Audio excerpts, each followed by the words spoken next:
Irmãos, boa noite, graça e paz do Senhor Jesus Cristo, amém? Irmãos, vamos orar ao nosso Senhor para nós iniciarmos esse culto solene, nosso culto ao nosso Deus, que é o Deus verdadeiro. Abaixe sua cabeça, vamos falar com o nosso Senhor agora. Senhor, nós te agradecemos, Senhor, por esta noite, te agradecemos pelo culto, Senhor Deus, que podemos prestar a Ti. Te agradecemos também pelo auxílio do Teu Santo Espírito. A Bíblia fala que nós, os que vivemos pelo Espírito, aqui prestamos o culto verdadeiro ao Senhor. O nosso culto, a nossa oração, os nossos cânticos, Senhor Deus, eles são aceitáveis a Ti unicamente pelos méritos de Cristo Jesus. Unicamente pelos méritos do Senhor Jesus Cristo é que nós nos tornamos aceitáveis a Ti, Senhor. E nós queremos aproveitar esse privilégio. Queremos também retribuir, Senhor Deus, a nossa gratidão a Ti, Senhor Deus, por tão grande salvação, Te cultuando nesta noite, Senhor. Nós queremos Te suplicar que o Senhor nos ajude também nesse processo de Te cultuar, Senhor. Nos ajuda a estarmos aqui, Senhor, presentes. Nos ajuda a colocarmos diante do Senhor a nossa esperança, colocarmos diante do Senhor nossos desafios, nossos problemas, Senhor, as nossas angústias, os nossos medos. Nos ajuda a colocarmos diante do Senhor, lembrando que o Senhor é a nossa fortaleza, nosso castelo forte, um refúgio para aqueles que Te buscam, Senhor. E por isso nós queremos colocar diante do Senhor os nossos desafios e as tribulações do tempo presente, Senhor. E queremos olhar para a Tua beleza, para a Tua grandeza, queremos cantar, Senhor Deus, hinos a Ti que são frutos, Senhor Deus, de lábios que confessam o Teu nome, ó Senhor. Também eu quero iniciar orando ao Senhor para que o Senhor perdoe as nossas faltas, Senhor, os nossos pecados. Nós não queremos chegar aqui de qualquer forma, mas nós queremos, Senhor, sermos agradáveis ao Senhor. Por isso nós apresentamos ao Senhor a nossa vida, o estado da nossa alma, o nosso coração, e Te suplicamos, Senhor Deus, que o Senhor nos purifique de toda injustiça. Teu Filho Jesus Cristo disse que se nós confessarmos nossos pecados, Tu és fiel e justo para nos perdoar e nos purificar de toda a justiça. Assim disse Teu apóstolo João, Senhor. Por isso, ó Senhor, ouve as nossas orações e perdoa nossos pecados e a Tua alta morada. Assim nós oramos no nome santo do Senhor Jesus Cristo. Amém. Amém, irmãos. Abramos as nossas Bíblias no Salmo de número 1. Salmo de número 1. Nós vamos fazer a leitura bíblica alternada, meus irmãos. Salmo 1, a partir do versículo 1 até o versículo de número 6.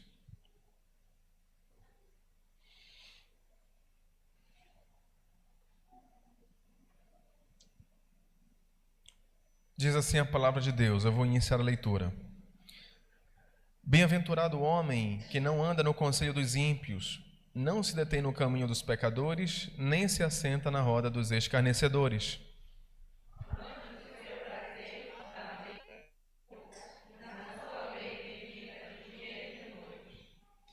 Ele é como árvore plantada junto à corrente de águas, que no devido tempo dá o seu fruto, e cuja folhagem não murcha, e tudo quanto ele faz será bem sucedido.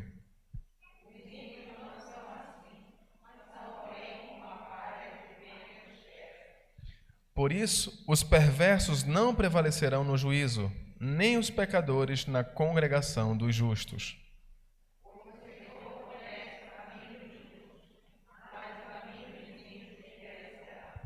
Amém. Irmãos, fiquemos em pé e entoemos o primeiro cântico desta noite. Te louvarei.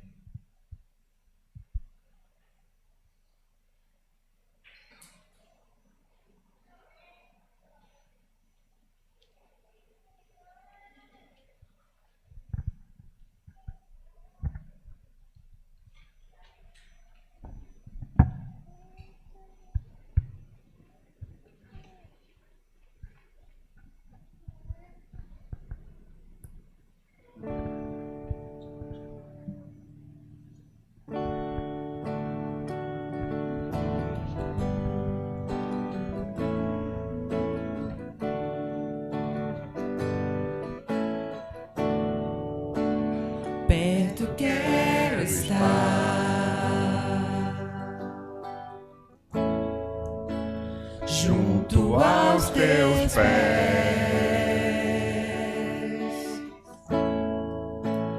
pois prazer maior não há que me render e te adorar. Tudo que há em mim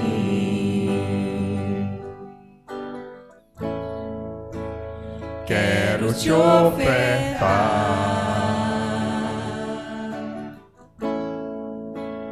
mas ainda é pouco, eu sei, se comparado ao que ganhei. Não sou apenas servo, teu amigo me tornei. Te louvarei,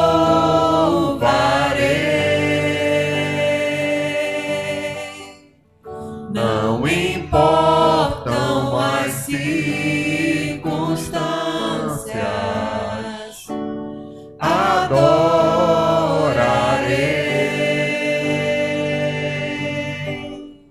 somente a ti, Jesus.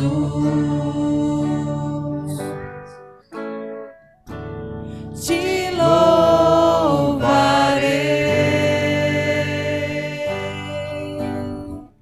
não importam as circunstâncias, adorarei somente a ti, Jesus.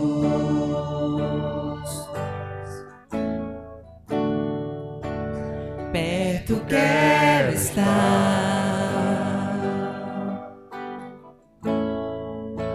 junto aos teus pés,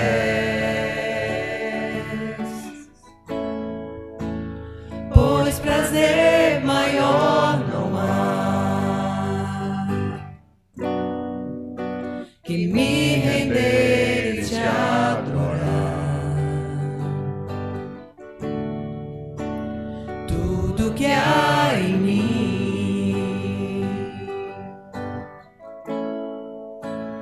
quero te ofertar,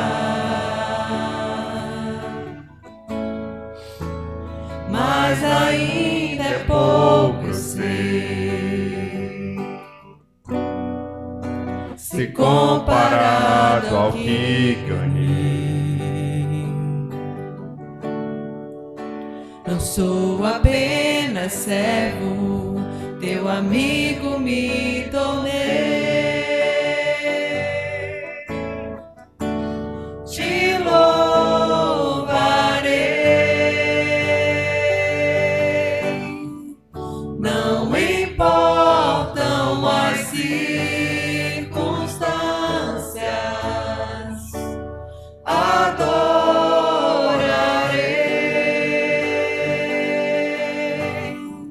somente a ti, Jesus. Te louvarei,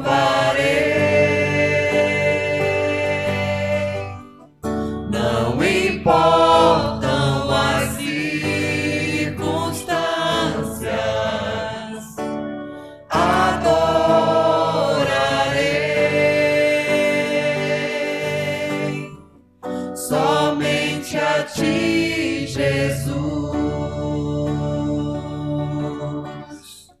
Somente a ti, Jesus. Somente a ti, Jesus.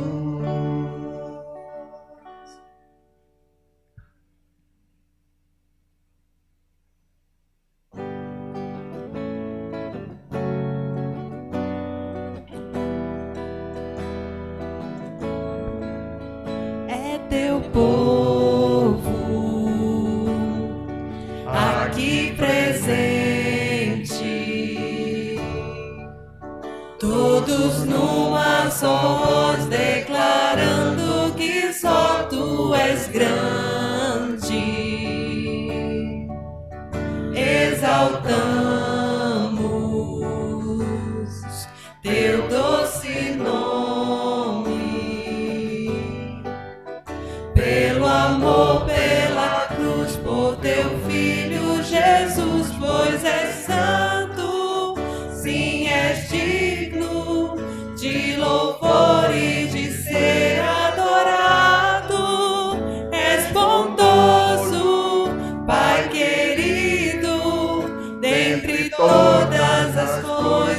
tu és verdadeiro Senhor. É teu povo aqui presente, todos numa só voz declarando que só tu és grande, exaltamos teu doce nome, pelo amor, pela cruz, por teu filho Jesus, pois és santo, sim, és digno de louvor e de ser adorado. És bondoso, Pai querido, dentre todas as coisas tu és verdadeiro, pois és santo, sim, és digno de louvor e de ser adorado. És bondoso, Pai querido, dentre todas as coisas tu és verdadeiro Senhor.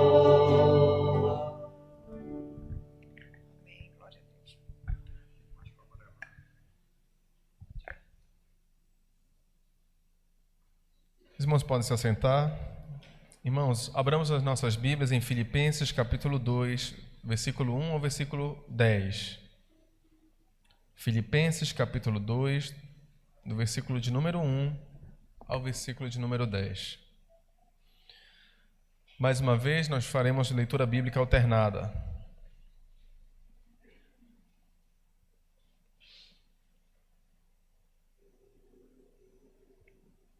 Diz assim a palavra de Deus: Se há, pois, alguma exortação em Cristo, alguma consolação de amor, alguma comunhão do Espírito, se há entranhados afetos e misericórdias,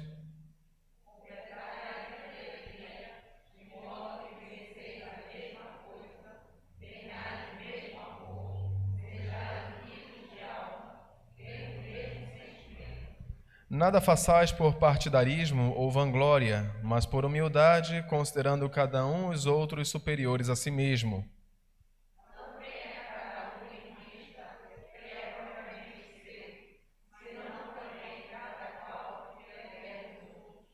Tende em vós o mesmo sentimento que houve também em Cristo Jesus.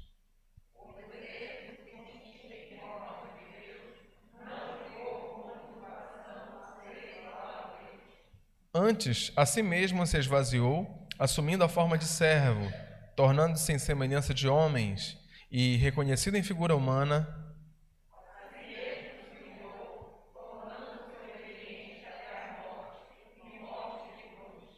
pelo que também Deus o exaltou sobremaneira e lhe deu o nome que está acima de todo nome.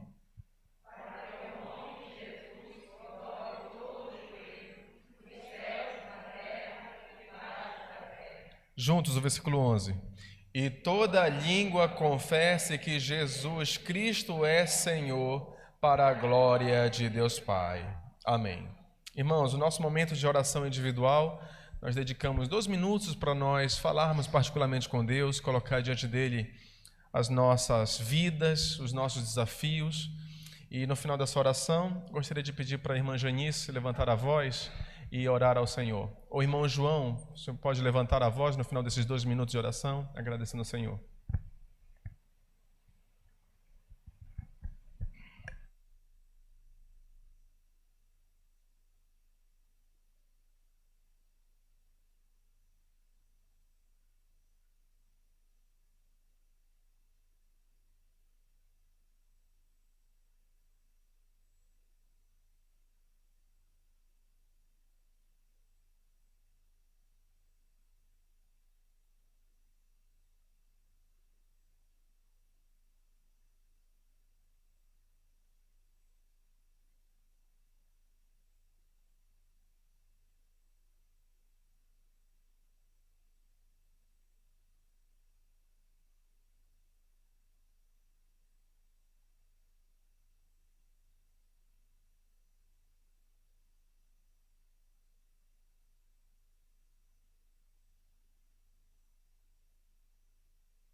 Irmãos, cantemos o último cântico antes da pregação.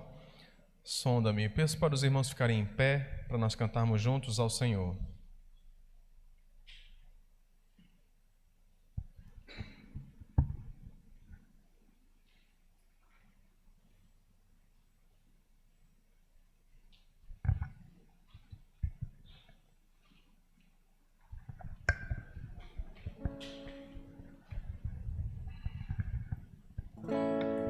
Sonda-me, Senhor, e me conheces, quebranta o meu coração, transforma-me conforme a tua palavra e enche-me até que em mim se ache só a ti. Então usa-me, Senhor,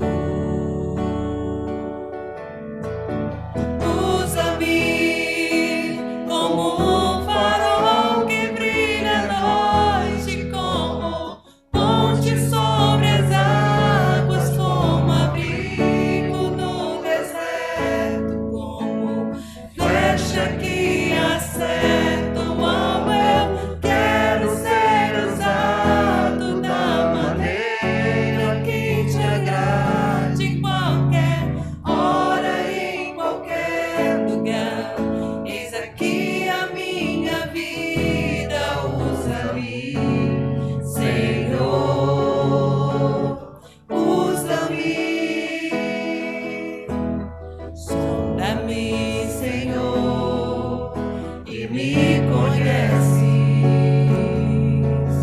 quebranta o meu coração, transforma-me conforme a tua palavra, enche-me até que em mim se ache só a ti. Então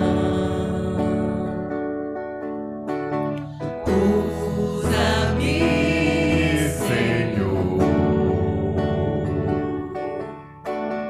usa-me como um farol que brilha à noite, como ponte sobre as águas, como abrigo no deserto, como flecha que acerta o alvo. Eu quero ser usado da maneira que te agrade, em qualquer hora e em qualquer lugar.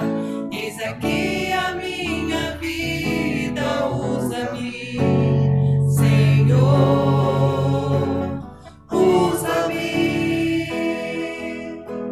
Sonda-me, quebranta-me,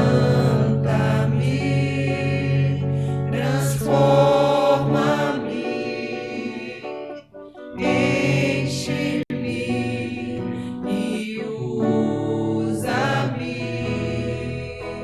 Sonda-me, quebranta-me, transforma-me, enche-me e usa-me, Senhor.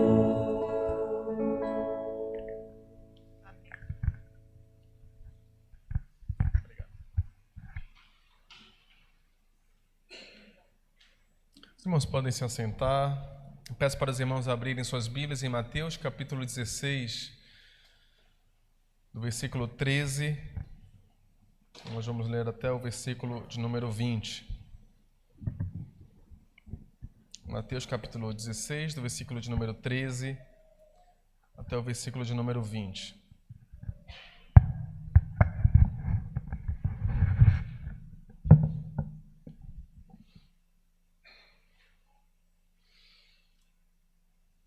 Mateus capítulo 16, do versículo de número 13 até o versículo de número 20. Diz assim a palavra de Deus. Indo Jesus para os lados de Cesaré de Filipe, perguntou a seus discípulos: quem diz o povo ser o Filho do Homem? E eles responderam: uns dizem João Batista, outros Elias e outros Jeremias ou algum dos profetas. Mas vós, continuou ele, quem dizeis que eu sou? Respondeu Simão Pedro. Respondendo Simão Pedro, disse: tu és o Cristo, o Filho do Deus vivo. Então Jesus lhe afirmou: bem-aventurado és, Simão Barjonas, porque não foi carne e sangue que tu revelaram, mas meu Pai que está nos céus.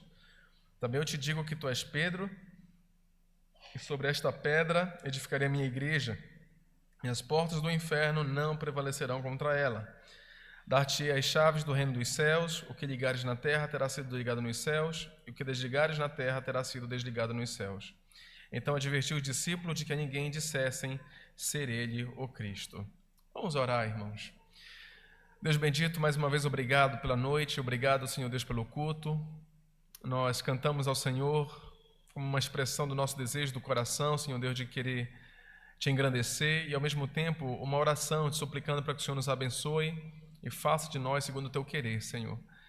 Nesse momento que vamos estar agora olhando para a tua palavra, nos ajuda, nos abençoa, Senhor. Prepara o nosso coração para receber as verdades contidas na passagem. Nos ajuda, Senhor Deus, a termos discernimento sobre os erros do tempo presente, Senhor. Nos ajuda, Senhor Deus, a olharmos para as Escrituras e enxergar nelas maravilhas, Senhor Deus, da tua lei. A mim que fala em nome do teu nome, Senhor Deus, que o Senhor me ajude a expressar essas verdades, que o Senhor me dê clareza, escolha certa de palavras, para que em tudo que será dito, Senhor Deus, seja compreensível dos irmãos, Senhor. E que os irmãos também, através da prática, Senhor Deus, de ouvir a tua palavra, que eles consigam ouvir e não ser ouvintes esquecidos, Senhor, ou que eles não sejam tardios em ouvir, como diz a tua palavra, mas que eles escutem, Senhor Deus, de bom grado e apliquem nos seus corações para que deem o fruto desejável ao Senhor. Assim, Senhor Deus, eu oro com gratidão no nome de Jesus. Amém. Amém, meus irmãos. O tema da nossa mensagem nessa noite é como reconhecer uma igreja verdadeira. Como reconhecer uma igreja verdadeira. Essa passagem eu já preguei para os irmãos num outro contexto, quando nós falamos sobre infalibilidade papal, sobre a infalibilidade do Papa, a doutrina que fala que o Papa não pode cometer um erro quando ele prega ou quando ele ensina da cátedra. E nesse mês da Reforma Protestante que passou, nós concluímos os 5 solas da Reforma Protestante. Basicamente são sola Escritura, sola Gratia, sola Fide, solus Christus, soli Deo Gloria. Esses 5 sola, eles resumem o protesto, né, da Reforma Protestante, eles resumem as doutrinas que respondiam aos ensinos da Igreja Católica. E hoje, irmãos, logo após a celebração da Reforma Protestante, eu penso que esse é um tema que ainda precisa ser tratado para nós encerrarmos essa série, precisando responder essa pergunta: como reconhecer uma igreja verdadeira? Depois que houve aquele debate em torno, né, de Martinho Lutero, a Igreja Católica, uma pergunta que sempre surgia e que hoje os católicos também costumam sempre responder, dizendo, obviamente, que eles são a igreja, a pergunta que surgia era: qual é a igreja verdadeira? Qual é a igreja que o nosso Senhor Jesus Cristo está presente? Qual é a igreja que nós podemos olhar e considerar uma igreja verdadeiramente do Senhor Jesus Cristo? E hoje, irmãos, nós vamos olhar explicando a perspectiva da Igreja Católica, tentando ser justo, ser honesto com a visão deles, e olhar para essa passagem e enxergar algumas verdades sobre uma igreja verdadeira. Essa passagem que nós lemos, ela dá 2 informações sobre uma igreja genuína, que os irmãos podem olhar e podem encontrar ali a presença do Senhor Jesus Cristo. Então, meus irmãos, como encontrar uma igreja verdadeira? Se os irmãos lembram bem, o movimento conhecido como puritanismo, ele foi um movimento na Inglaterra que tentou purificar a igreja anglicana, que era uma igreja que havia saído de Roma, da Igreja Católica. E esse movimento chamado de puritano, ele estava tentando purificar mais ainda essa igreja anglicana dos resquícios da Igreja Católica. Ou seja, o protestantismo, desde o começo, sempre olhou para a Igreja Católica com um ar de uma igreja falsa. O protestantismo, em nenhum momento, pós-reforma, olhou para a Igreja Católica como uma igreja que eram irmãos distantes, mas sempre olhou como um movimento ou como um grupo de igreja que já se apostatou, que já abandonou a fé. Martinho Lutero, por exemplo, ele produziu uma obra chamada O Cativeiro Babilônico da Igreja, que é uma crítica contra os chamados 7 sacramentos da Igreja, né? Os 7 sacramentos da Igreja. Um outro cristão chamado John Flavel, nesse ar de debate, né, acalorado entre protestantes e católicos, ele escreveu assim: o moto da rainha Elizabeth era: nenhuma paz com a Espanha. O nosso, ou seja, do protestante, deveria ser: nenhuma paz com Roma.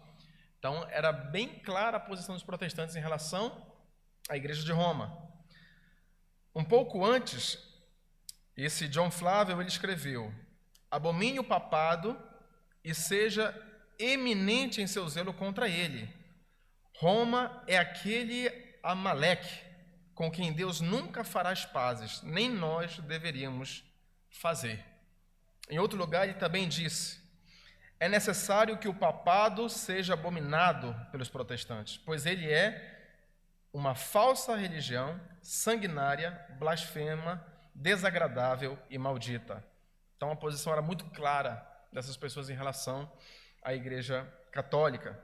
Ele diz: o papado é a religião do anticristo, a doutrina do anticristo.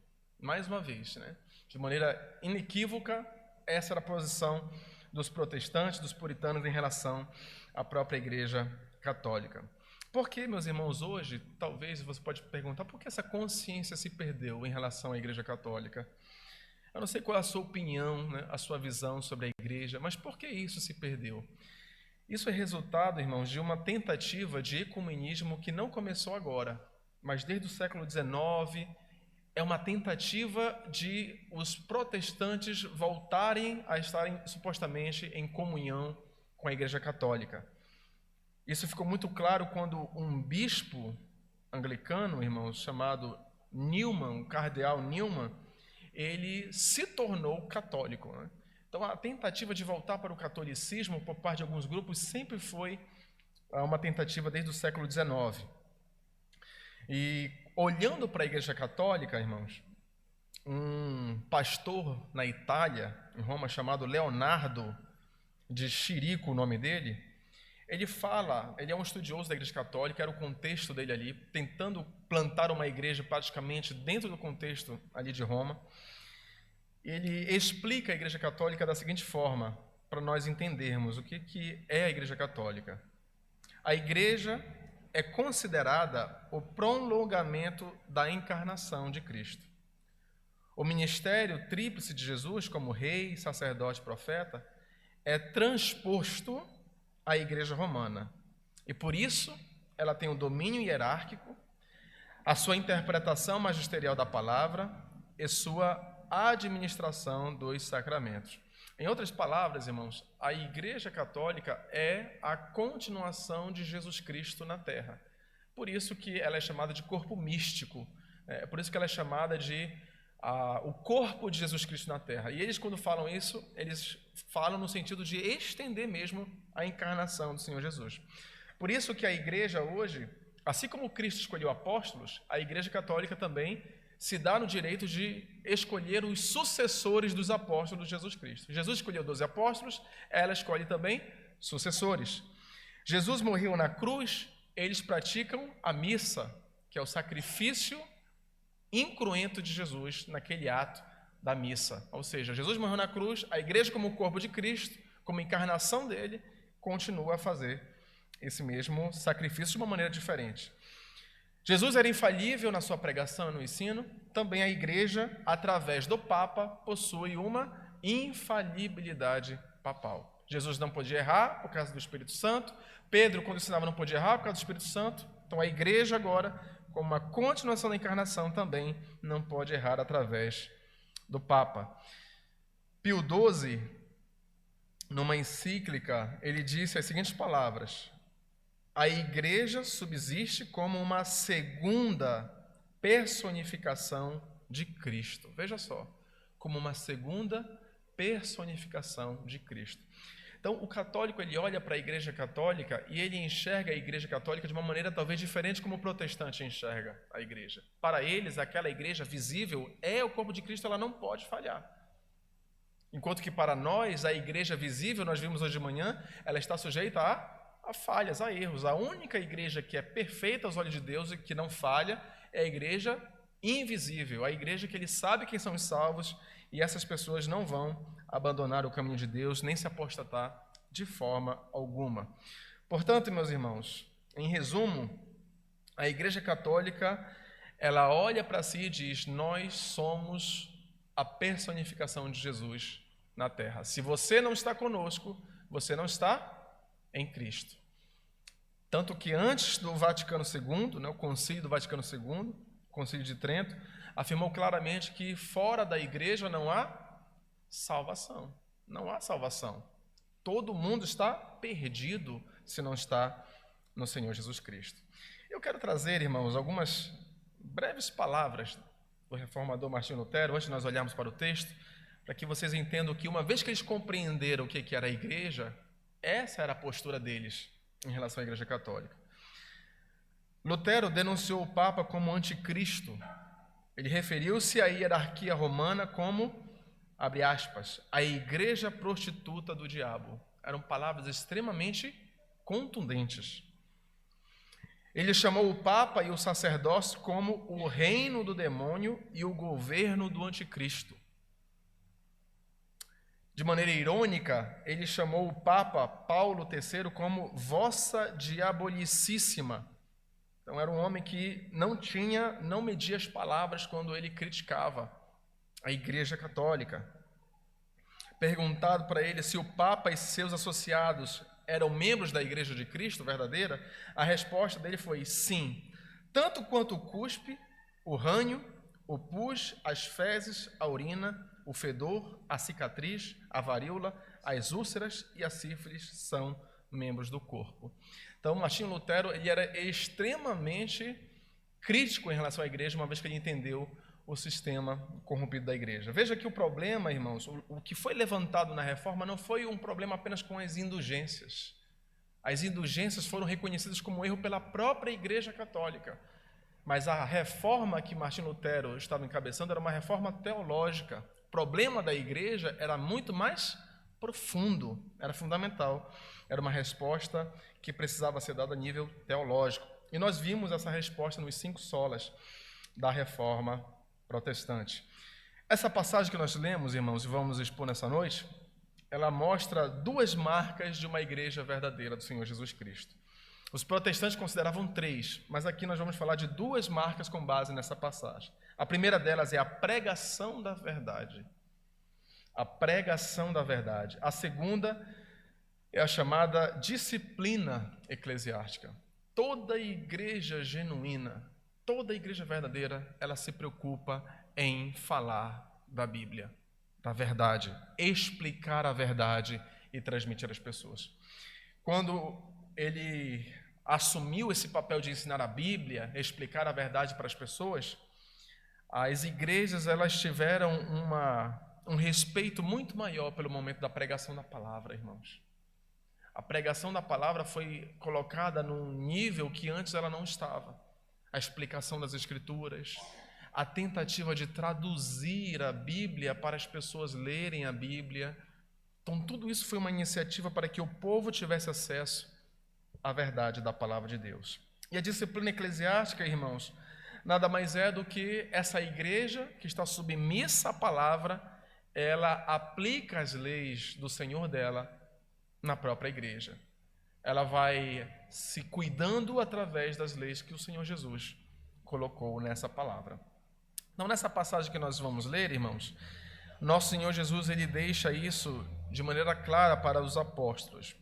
No versículo 13 ao 15, que nós estamos considerando, é o contexto dessa fala, né, que o nosso Senhor Jesus ele vai ensinar a Pedro sobre as verdades aqui contidas. Em primeiro lugar, irmãos, Jesus aqui, ele tem o objetivo de se separar das multidões e ele quer falar com os discípulos sobre a sua identidade. A partir de Mateus capítulo 16, o que vai acontecer é que Jesus ele vai começar a caminhar para Jerusalém, porque ele vai para Jerusalém para morrer. Em vários evangelhos, em várias passagens, até mesmo de Mateus, quando você for lendo, você vai perceber a expressão Jesus caminhando, Jesus em caminho de Jerusalém. Jesus manifestou a firme resolução de quem estava caminhando para Jerusalém. Por que isso estava acontecendo? Porque agora era o momento divisor de águas. Agora os discípulos precisavam saber quem ele era, para que depois que ele morresse, eles continuassem a sua missão. No versículo 13 diz: indo Jesus para os lados de Cesareia de Filipe, perguntou a seus discípulos: quem diz o povo ser o Filho do Homem? E eles responderam: uns dizem João Batista, outros Elias e outros Jeremias ou algum dos profetas. Mas vós, continuou ele, quem dizeis que eu sou? Respondeu Simão Pedro. Respondendo Simão Pedro disse: tu és o Cristo, o Filho do Deus vivo. Note que aqui diz que ele estava indo para os lados de Cesareia. Ele não tinha chegado ainda em Cesareia, mas ele estava num caminho. E nesse percurso, meus irmãos, é que Jesus faz a pergunta para eles. O Evangelho de Marcos diz que Jesus estava no caminho, ou seja, no meio desse percurso, fala e aborda para os discípulos e fala com eles. Lucas, no capítulo 9, fala que Jesus, nesse momento, estava orando e nessa hora ele começa, então, a perguntar para os discípulos sobre a sua identidade com os seus discípulos. E veja só o que o povo diz, irmãos. O que o povo dizia? Que ele era João Batista, ou até mesmo Elias, ou Jeremias, ou algum dos profetas. Mesmo depois de tanto tempo, Jesus ensinando para aquelas pessoas ainda não tinham compreendido quem ele era. Veja quanta dificuldade aquelas pessoas, meus irmãos, ou até mesmo o quanto de mau grado elas ouviram o Senhor Jesus. Depois de tantos sermões, explicações, através de explicações nas sinagogas, Jesus ele abria os textos e explicava para as pessoas que nele estava sendo cumprido aquilo. E apesar de tudo isso, as pessoas não tinham um entendimento claro sobre quem era Jesus. A Bíblia vai mostrar, irmãos, que quando João Batista começa o ministério, as pessoas têm uma dúvida sobre João Batista. Abra João capítulo 1, por gentileza. Evangelho de João,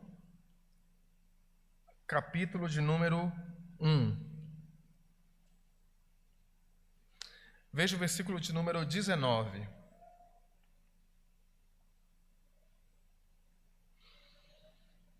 Diz assim a palavra de Deus: este foi o testemunho de João, quando os judeus lhe enviaram de Jerusalém sacerdotes e levitas para lhe perguntarem: quem és tu? Essa era a pergunta. Tem um homem que tem um traje de profetas, está falando e convertendo pessoas, está batizando. A pergunta é: quem é você no meio dessa história da redenção? E diz o versículo 20: ele confessou e não negou. Confessou: eu não sou o Cristo. Versículo 21. Então lhe perguntaram: quem és, pois? És tu Elias? Ele disse: não sou. És tu o profeta? Respondeu: não. Disseram-lhe, pois, declara-nos quem és, para que demos resposta àqueles que nos enviaram. Que dizes a respeito de ti mesmo? Então ele respondeu: eu sou a voz do que clama no deserto. Endireitai o caminho do Senhor, como disse o profeta Isaías. Perceba que as mesmas pessoas que estão, os mesmos profetas que estão pensando a respeito de João, é aqueles que estão aplicando a Jesus. És tu Elias? Não, não é o Elias. És tu o profeta? Aquele profeta que Moisés profetizou em Deuteronômio? Não, não é o profeta. És tu o Cristo? Não, não sou o Cristo. Ou seja, já havia, irmãos, uma expectativa de que apareceria o Messias como um profeta poderoso em palavras e obras, mas o povo estava confuso sobre quem era. No texto de Mateus 16, fala-se sobre Elias. Elias era alguém prometido para aparecer antes do grande e terrível dia do Senhor. Isso está escrito em Malaquias capítulo 4, versículo de número 5. Eu quero abrir rapidamente Malaquias capítulo 4, voltando a Mateus, você encontra Malaquias capítulo 4, versículo de número 5. O profeta Malaquias disse: eis que eu vos enviarei o profeta Elias, antes que venha o grande e terrível dia do Senhor. Eis que eu enviarei o profeta Elias. E Jesus vai dizer, irmãos, em Mateus capítulo 11, que Elias já chegou, mas eles não fizeram caso de Elias. De quem Jesus estava falando? Jesus estava falando de João Batista. Porque João Batista não era uma reencarnação de Elias, mas João Batista, ele veio no poder e no espírito de Elias. Inclusive se vestia igual a Elias. Então Elias veio e eles não deram crédito a Elias. E o profeta Jeremias, meus irmãos, era uma superstição judaica, né, que acreditava que esse profeta ajudaria um povo numa situação de grande perigo. Então ele apareceria, daria um livramento para o povo, e o povo então reinaria com Deus. Isso tudo era superstição judaica. Mas Jesus, depois de ouvir os discípulos, pergunta: e vós, quem dizeis que eu sou? E aqui começa, meus irmãos, o primeiro fundamento de uma igreja verdadeira. Diz o texto de Mateus capítulo 16, a resposta dos discípulos, com as seguintes palavras: respondendo Simão Pedro, disse: tu és o Cristo, o Filho do Deus vivo. Então Jesus lhe afirmou: bem-aventurado és Simão Barjonas, porque não foi carne e sangue que te revelaram, mas meu Pai que está nos céus. Esse é o primeiro fundamento, meus irmãos, de uma igreja verdadeira: a pregação cristocêntrica. A pregação cristocêntrica. Jesus, irmãos, aqui está sendo dito, está sendo revelado como de uma forma bem simples: tu és o Cristo, o Filho de Deus. Isso não quer dizer que toda a igreja, quando prega, ela vai pregar somente isso: Jesus Cristo, o Filho de Deus. O que Jesus está mostrando é que a base da edificação de uma igreja é a pessoa do Senhor Jesus Cristo. E por isso, mais uma vez, foi levantado, meus irmãos, na reforma, o Solus Christus, somente o Senhor Jesus Cristo. Por que, irmãos, hoje, nós, como protestantes, nós não dirigimos oração a santos? Você já se perguntou por quê? Porque nós não fazemos como se faz na missa. Por que nós não dirigimos oração a Maria? Por que nós não dirigimos oração a santos canonizados? Por que nós não fazemos isso? Isso é resultado, irmãos, da compreensão de que as Escrituras, elas ensinam somente o Senhor Jesus Cristo. Por que os nossos cânticos são apenas para Jesus Cristo? Porque nós oramos em nome de Jesus Cristo. Porque consideramos Jesus Cristo como nosso mediador? Como resultado da Escritura Sagrada. Então a nossa devoção, o nosso amor, a nossa oração é somente para Jesus Cristo. E nós vivenciamos tanto isso é tão comum, meus irmãos, no nosso contexto, que nós não percebemos que isso é fruto da verdade da Sagrada Escritura. Se não houvesse a reforma, não quero trazer o sermão com base somente no contexto da reforma, mas se não houvesse a reforma, nós muito provavelmente estaríamos ouvindo uma missa em latim. Nós não teríamos talvez acesso às Escrituras Sagradas como nós temos hoje. Se não houvesse a reforma, nós estaríamos orando para santos. Estaríamos fazendo penitência, confissões, depositando a nossa confiança em sacramentos criados por homens, superstições ao longo dos séculos. Então, a palavra de Deus, a verdade de que somente Jesus Cristo é aquele que deve ser adorado, aquele diante de quem nós prestamos a nossa vida, cultuamos, essa é a verdade que foi resgatada pela Bíblia Sagrada, pela palavra de Deus. E quando você conversa, meus irmãos, com uma pessoa que é um católico praticante, você chega a ficar escandalizado com a naturalidade das suas práticas, como devoção mariana, rosário, coisas do tipo. Se você pesquisar o que significa isso, você vai se escandalizar. Você vai dizer que absurdo, a Escritura não ensina absolutamente nada disso. Mas por que, meus irmãos, isso acontece? É porque se esqueceu a verdade de que somente Jesus Cristo é o conteúdo da Sagrada Escritura, meus irmãos. Veja o que Pedro disse. Pedro diz: tu és o Cristo, o Filho do Deus vivo. Cristo significa, meus irmãos, Messias. Para o judeu, olhar para Jesus e dizer que ele era o Messias somente poderia ser feito pela fé. Um judeu, meus irmãos, olhar para Jesus como ele estava, na sua simplicidade, não iria assumir que Jesus era o Messias. E aqui nós aprendemos que uma igreja verdadeira que prega Jesus, ela tem que afirmar que Jesus é o Messias, ou ungido de Deus enviado dos céus.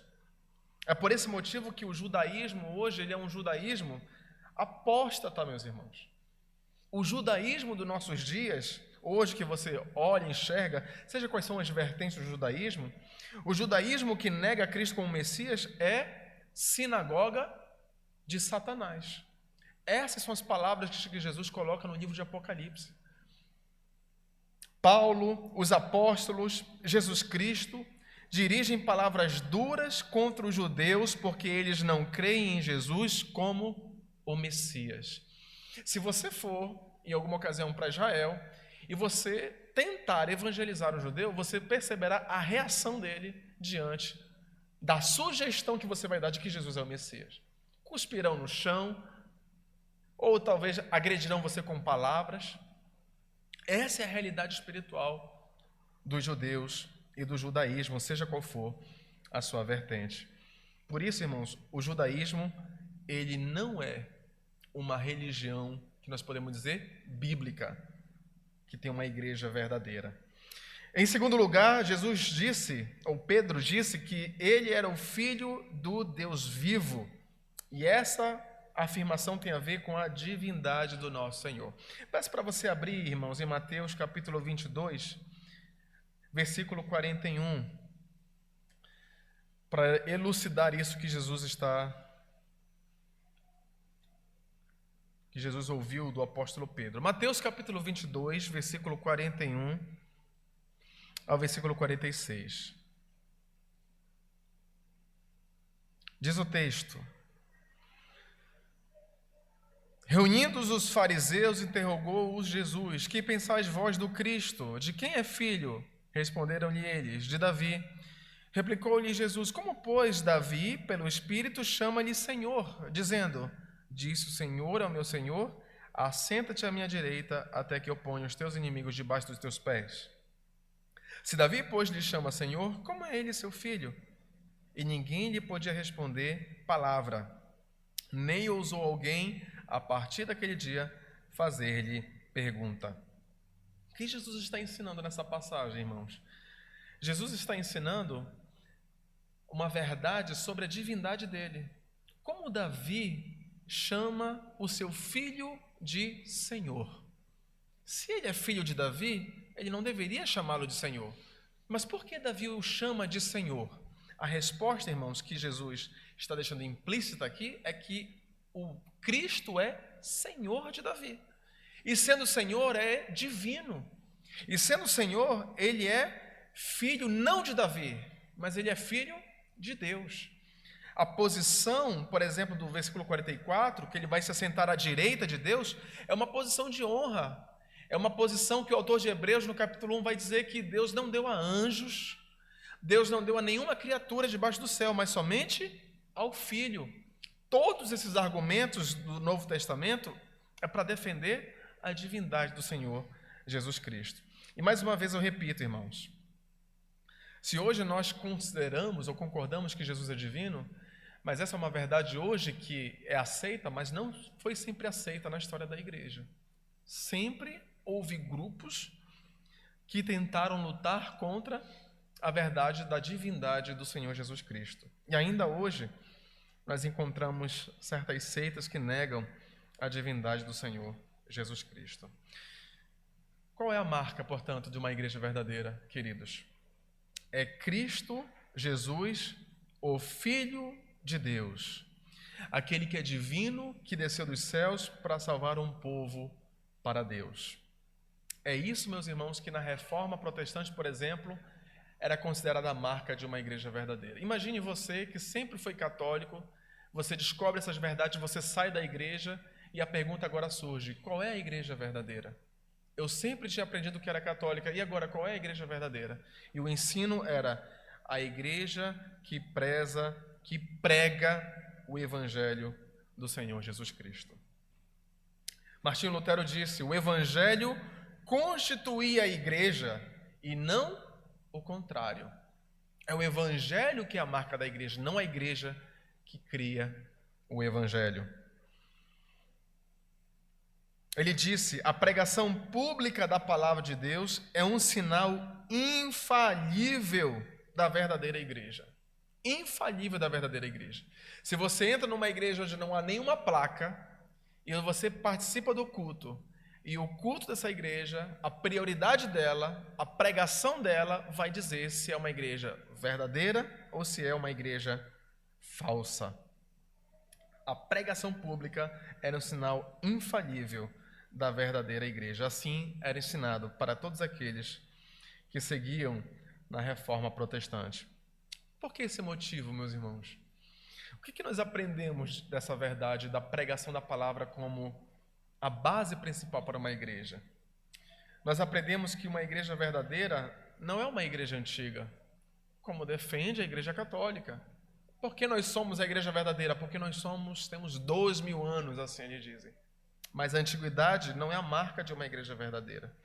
Eles vão dizer que eles são uma igreja verdadeira porque eles fizeram muitas obras no mundo, hospitais, obras de caridade, realizaram muitos bons feitos, e é verdade, nós não podemos negar isso. Muitas coisas foram construídas através da igreja, mas essa relevância da igreja não é a marca de uma igreja verdadeira. O número de membros de uma igreja não torna ela verdadeira. Apesar de haver milhões de católicos no mundo, mas isso não faz dela uma igreja verdadeira. A marca é o santo evangelho pregado. Onde se encontra um grupo de pessoas e onde ali é pregado o evangelho de Jesus Cristo, ali nós temos uma igreja verdadeira. É uma igreja que observa e ensina tudo o que o Senhor Jesus ordenou. Abra Mateus capítulo 28, por gentileza, meus irmãos.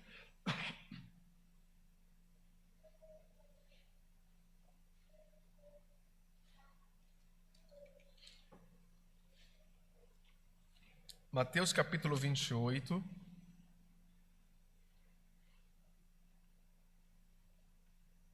versículo de número 19 e 20. Passagem conhecida por nós como a grande comissão.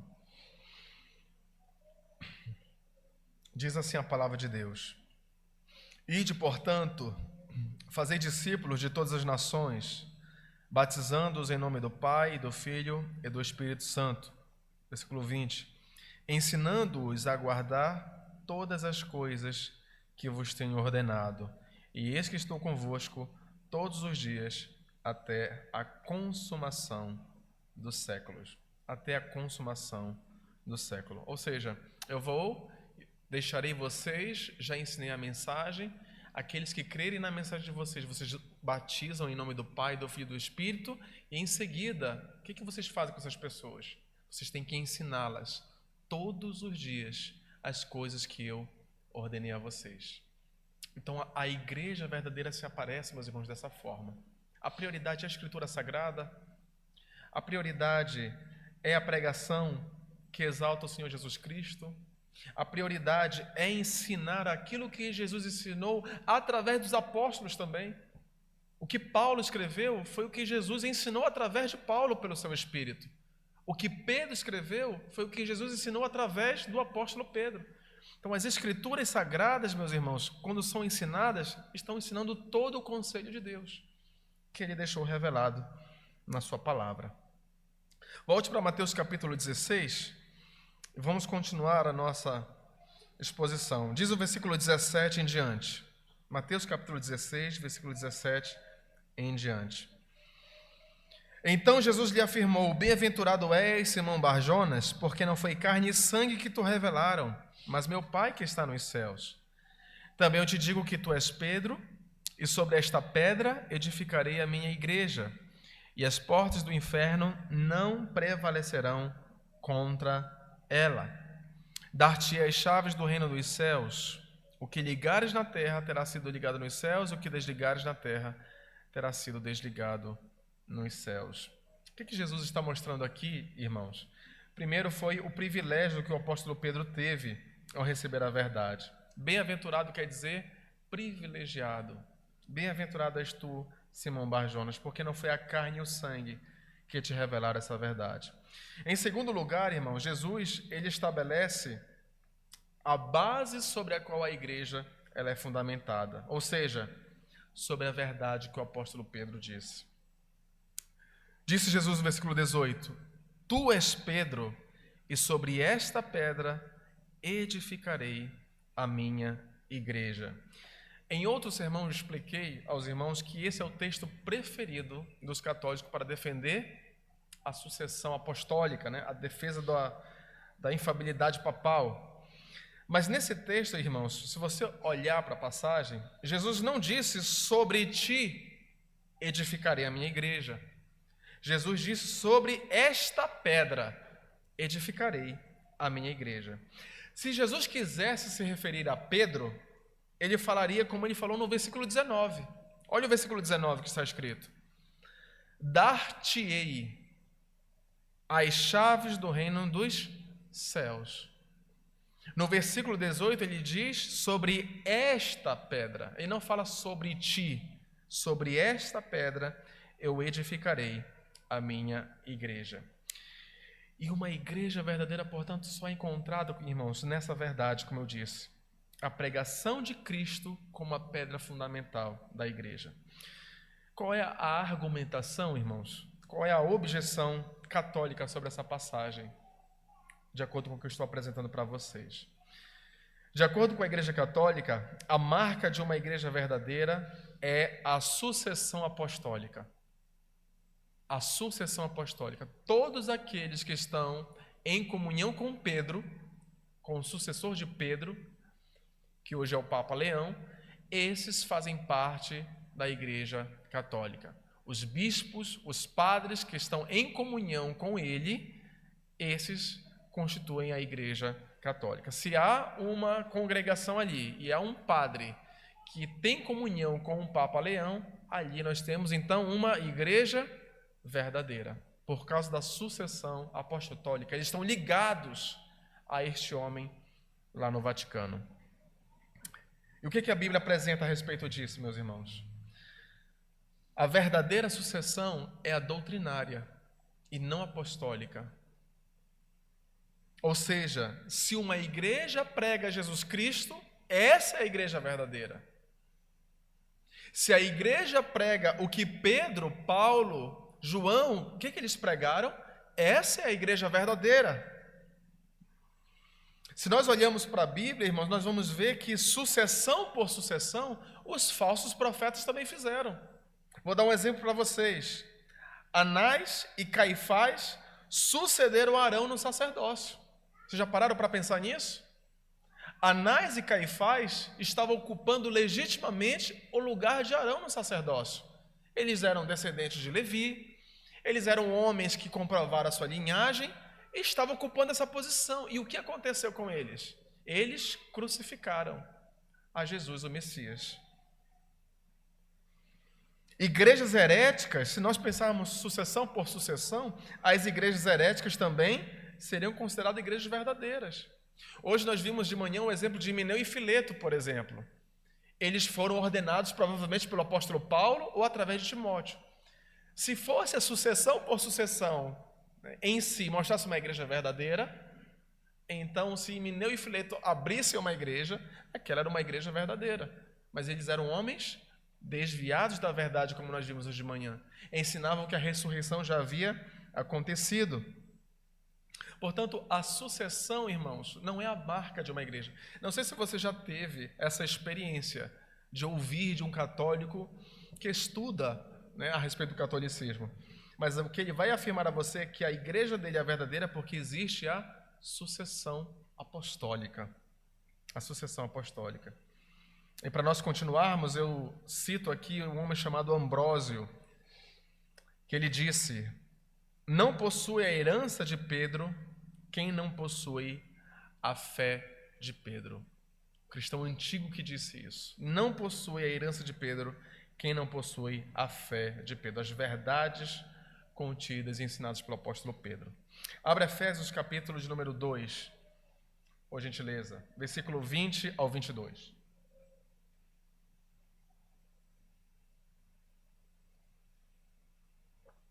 Efésios capítulo 2, versículo 20 ao 22.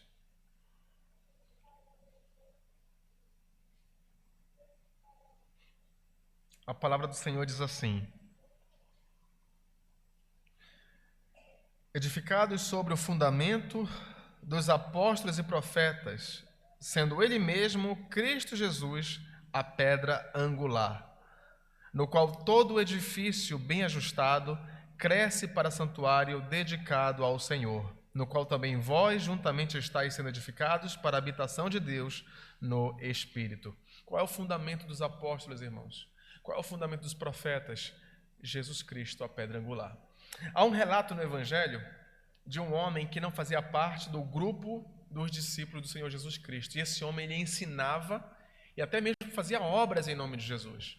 E os discípulos disseram: mestre, vimos o homem que fazia coisas em teu nome, mas não estava conosco, e nós o proibimos. E Jesus disse: não o proibais, porque ninguém pode fazer estas coisas se não estiver fazendo em meu nome. Então veja que nosso Senhor Jesus validou a obra daquele homem, porque aquele homem estava fazendo em nome do Senhor Jesus Cristo. Essa é a verdadeira sucessão apostólica. 1 Coríntios, irmãos, capítulo 3, abra por gentileza, versículo 10 ao versículo 11. 1 Coríntios, capítulo 3, versículo 10 ao versículo 11.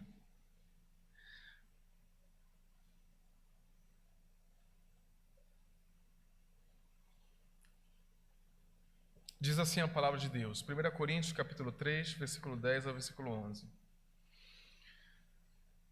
Segundo a graça de Deus que me foi dada, lancei o fundamento como prudente construtor, e outro edifica sobre ele. Porém, cada um veja como edifica, porque ninguém pode lançar outro fundamento além do que foi posto, o qual é Jesus Cristo. O qual é Jesus Cristo. Portanto, se você tem dúvidas de qual é a pedra a respeito da qual Jesus falou, se você tem dúvida do fundamento da igreja, essas passagens, elas deixam clara a vontade do nosso Senhor. Voltando para Mateus capítulo 16, nós encontramos agora a segunda marca de uma igreja verdadeira, irmãos. Nós encontramos isso no versículo de número 19. Dar-te as chaves do reino dos céus, o que ligares na terra terá sido ligado nos céus, e o que desligares na terra terá sido desligado nos céus. Então advertiu o discípulo de que a ninguém dissessem ser ele o Cristo.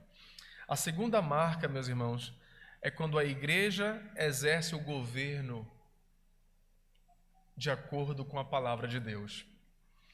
Aqui o que o nosso Senhor Jesus está falando é sobre o poder de dar o perdão ou de reter o perdão. Parece ser um pouco estranha essa imagem para a gente, mas a ideia é que se alguém aceita o Evangelho, a igreja tem autoridade para dizer que essa pessoa teve seus pecados perdoados. Se alguém rejeita o Evangelho ou vive de uma forma contrária ao Evangelho, a igreja tem essa autorização por Cristo, com base na palavra, de dizer que esta pessoa não foi verdadeiramente perdoada. Portanto, quando a igreja ela age com concordância à Bíblia, ela age com os poderes das chaves do reino dos céus. Abra João capítulo 20, verso 23.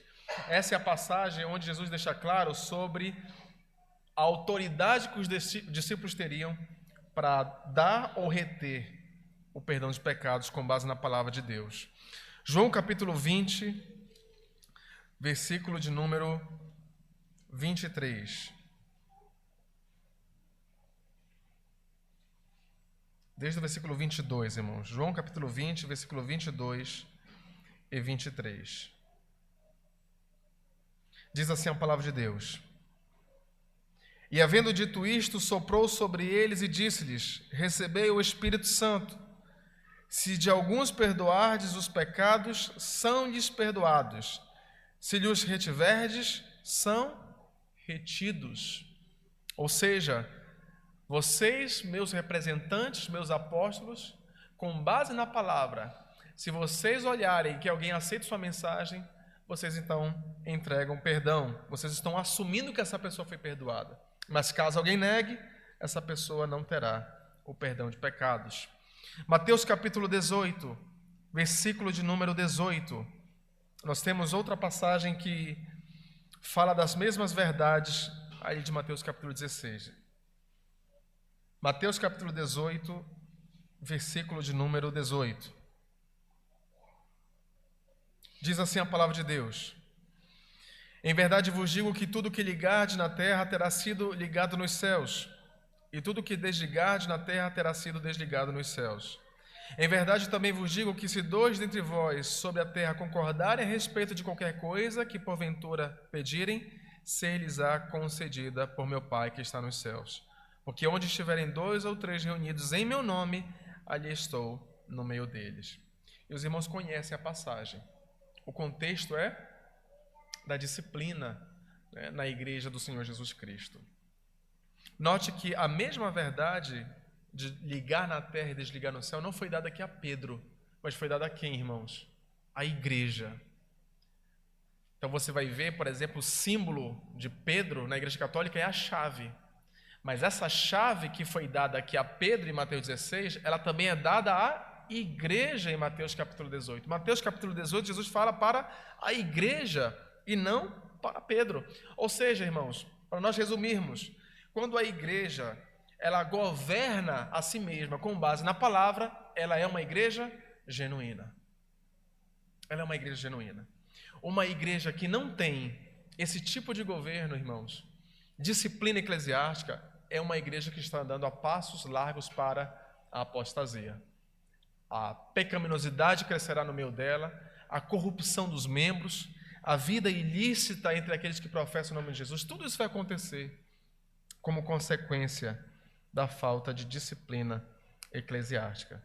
Portanto, pregação da palavra e disciplina eclesiástica marcam uma igreja verdadeira. Eu quero concluir, irmãos, aqui citando o versículo de número 20, que Jesus adverte os discípulos para que ninguém fale a respeito de ele ser o Cristo. Por que Jesus está fazendo isso, irmãos? Advertir os discípulos de que ninguém dissessem ser ele o Cristo. A resposta está no versículo 21. Jesus vai para Jerusalém, ele precisa ser humilhado, sofrer, morrer e ressuscitar ao terceiro dia.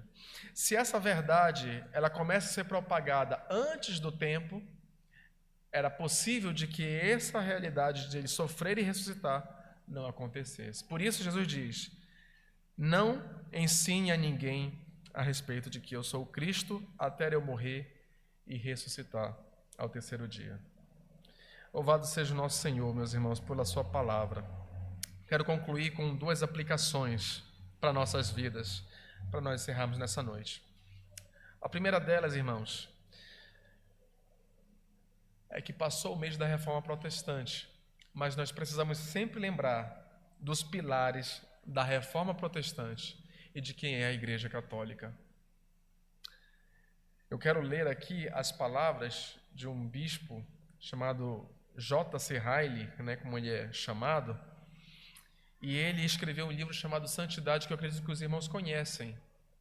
Nesse livro, no final dele, ele faz uma advertência sobre o perigo do romanismo da Igreja Católica. Ele apresenta alguns perigos, ele fala que, em terceiro lugar, abre aspas, ele diz assim: a nossa época requer de nós uma percepção aguçada e mais intensa a respeito do caráter antibíblico e destruidor da alma que há no romanismo. Eu quero ler para vocês, irmãos, o que ele escreveu, em suas próprias palavras. Ele disse assim: alguns se admitem cansados de toda controvérsia religiosa e estão prontos a sacrificar a verdade de Deus em prol da paz com a Igreja Católica. Alguns olham para o romanismo como sendo apenas uma dentre as muitas formas religiosas, que não é nem melhor nem pior do que as outras. Alguns tentam nos persuadir de que o romanismo mudou e não é mais tão ruim como costumava ser. Alguns apontam para os erros dos protestantes com ousadia e dizem em alta voz que os romanos são tão bons quanto nós. Alguns consideram como um ato de bondade e de generosidade manter a posição de que não temos o direito de pensar que eles estão errados. E ele continua, e ele diz em outras palavras, e aqui eu concluo o meu sermão dessa noite. Ele diz: a reforma encontrou os ingleses mergulhados na ignorância e deixou eles com o conhecimento de Deus. A reforma encontrou eles sem Bíblia e deixou uma Bíblia em toda a igreja. Encontrou eles em trevas e, em comparação, deixou eles na luz. Encontrou eles dominados pelos padres e os deixou se regozijando na alegria que há em Cristo. Que possamos dar graças a Deus pela reforma para todo sempre. Ela acendeu a chama da vela, a qual nunca deveríamos ter permitido que se apagasse ou que se atenuasse. Com certeza, tenho o direito de dizer que a nossa época requer de nós uma sensibilidade reavivada com relação aos males do romanismo, bem como em relação ao valor da reforma protestante. Irmãos, não é sobre homens, não é a briga pela briga, o debate pelo debate, mas é pelo valor do Evangelho que está em jogo nesse debate com a Igreja Católica. Os adeptos dessa igreja, infelizmente, estão perdidos, porque se desviaram profundamente das verdades contidas na Palavra de Deus. Vamos orar, irmãos. Abaixe sua cabeça. Vamos falar com Deus. Deus bendito, nós te damos graça, Senhor, porque mais uma vez o Senhor nos instrui pela Tua Palavra e nos mostra que uma igreja verdadeira, ela é marcada pela pregação, Senhor, de Cristo Jesus. O apóstolo Paulo dizia em alto bom som que ele pregava a Cristo e este crucificado, escândalo para os judeus e loucura para os gentios, mas para nós os que cremos, sabedoria e poder de Deus. Essa é a nossa mensagem, Senhor. Te agradeço porque pela Tua providência, homens entregaram a vida, encararam a fogueira, encararam, Senhor Deus, as mais terríveis torturas para que nós estivéssemos com as Bíblias em nossas mãos. Se não fosse pela Bíblia Sagrada, estaríamos em trevas, em ignorância, confiando em homens, crendo em superstições, crendo em mentiras, Senhor, ensinos antibíblicos. E nós te agradecemos porque o Senhor nos deu a Bíblia Sagrada como a nossa regra de fé e prática, Senhor. Quando olhamos para ela, nós olhamos unicamente uma pessoa sendo engrandecida, o Senhor Jesus Cristo. E nós queremos adorar somente a Jesus Cristo. Queremos dedicar louvor somente a Jesus Cristo. Queremos orar somente a Jesus Cristo. Somente Jesus Cristo é o nosso mediador. Nenhum outro abaixo, em segundo lugar, somente Jesus Cristo. Obrigado, Senhor Jesus, porque somente através de Ti nós temos acesso ao Pai, temos a verdadeira salvação, conforme o Senhor nos apresenta na Sua palavra. O Senhor disse que as Escrituras testificam de Ti. As Escrituras testificam de Ti, e nós olhamos para ela e queremos adorar somente ao Senhor Jesus Cristo. Obrigado, Senhor, por tudo. Oramos em nome do Senhor Jesus Cristo. Amém. Amém. Abramos as nossas Bíblias, irmãos, em Hebreus capítulo 12, versículo 1 ao 3. Nós vamos fazer a leitura bíblica conjunta. Hebreus capítulo 12, versículo de número 1 ao versículo de número 3.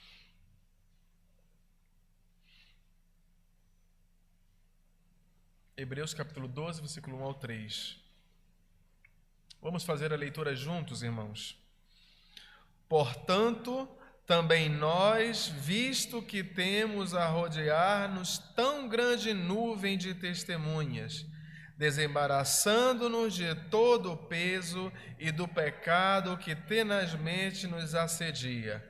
Corramos com perseverança a carreira que nos está proposta, olhando firmemente para o Autor e Consumador da fé, Jesus, o qual, em troca da alegria que lhe estava proposta, suportou a cruz, não fazendo caso da ignomínia, e está sentado à destra do trono de Deus.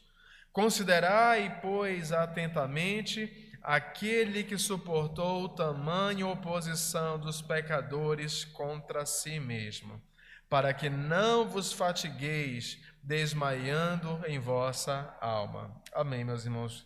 Fiquemos em pé e entoemos o último cântico dessa noite. Tudo entregarei.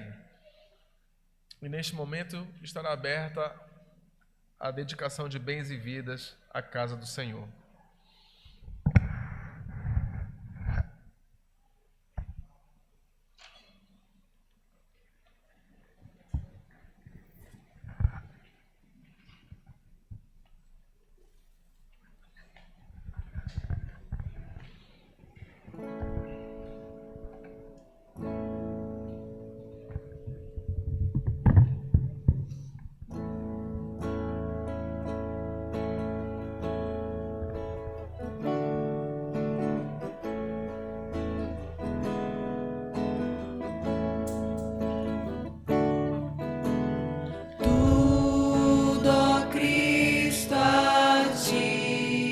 Entrego tudo, sim, por ti darei, resoluto, mas submisso, sempre, sempre seguirei. Tudo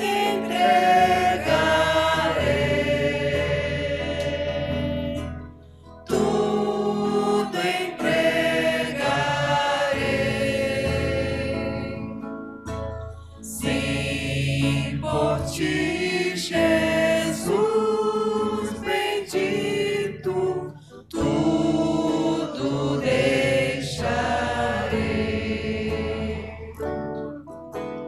Tudo, ó Cristo, a ti entrego, corpo e alma, eis aqui. Este mundo mal renego, ó Jesus, me aceita a mim. Tudo entregarei,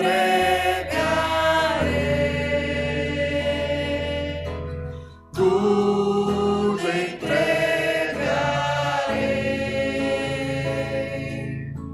Sim, por ti, Jesus bendito, tudo deixarei.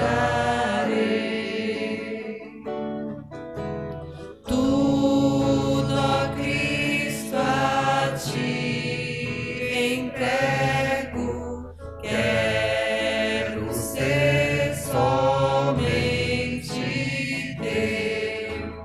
Tão submisso à tua vontade, como os anjos lá no céu. Tudo entregarei, tudo entregarei. Sim, por ti, Jesus bendito, tudo deixarei. Tudo, ó Cristo, a ti entrego, ó, eu sinto teu amor transformar